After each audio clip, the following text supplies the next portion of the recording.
Hello grade 12s. I'm going to show you again how to find the present day value of some future amount, except I'm going to make it a bit more complicated this time because I'm going to change the compounding interval from yearly to monthly and daily. So you'll remember in the previous video, the situation we had was you received 10,000, or you were going to receive 10,000 Rand in 3 years' time, and you wanted to know how much in today's money that is worth. And the assumptions we had were that the time period was 3 years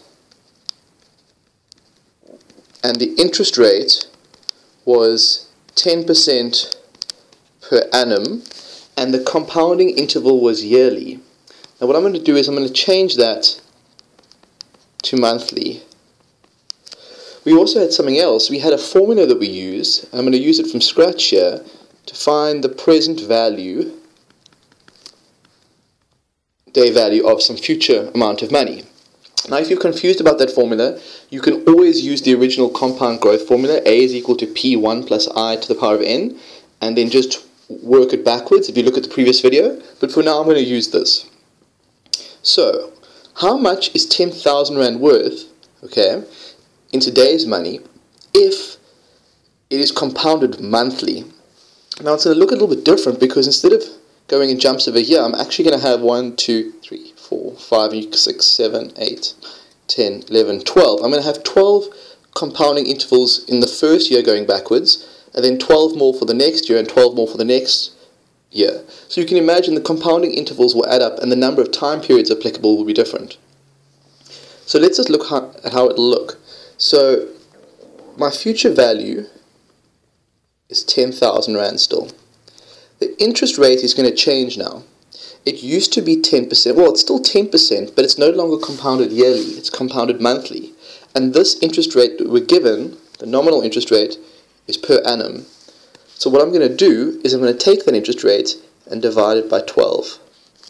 Now, in terms of the time period applicable, it's no longer 3 years. Instead, my interest rate is monthly, therefore the number of periods must be monthly. So how many months in 3 years? Well, we just go 3 times 12, which is 36. And so the present day value, according to these assumptions, you can try this in your calculator at home, you should get 7417,397035. Now you'll see that basically because the compounding interval has shortened, you would have got more interest over the time period, and so when you strip out the interest to figure out the present day value is actually smaller now. Okay, so let's try another example like this, except, well, same example, except we're going to change one of the variables. It's still going to be 3 years, but instead of compounding monthly, we're going to compound daily. Same situation, so same formula.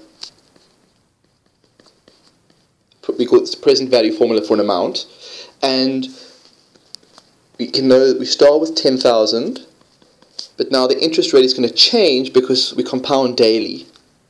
So instead of being that, we're going to divide that by 365. And now how much? Also notice that there's a negative power, so this is important. If you were rewriting the formula to find the present value from the scratch, you have a negative power. So, we had 365 days in a year, and if we look above, it was 3 years in total. So, probably the easiest way to do this is just to say 365 times by 3. Now, I'm ignoring leap years for our purposes.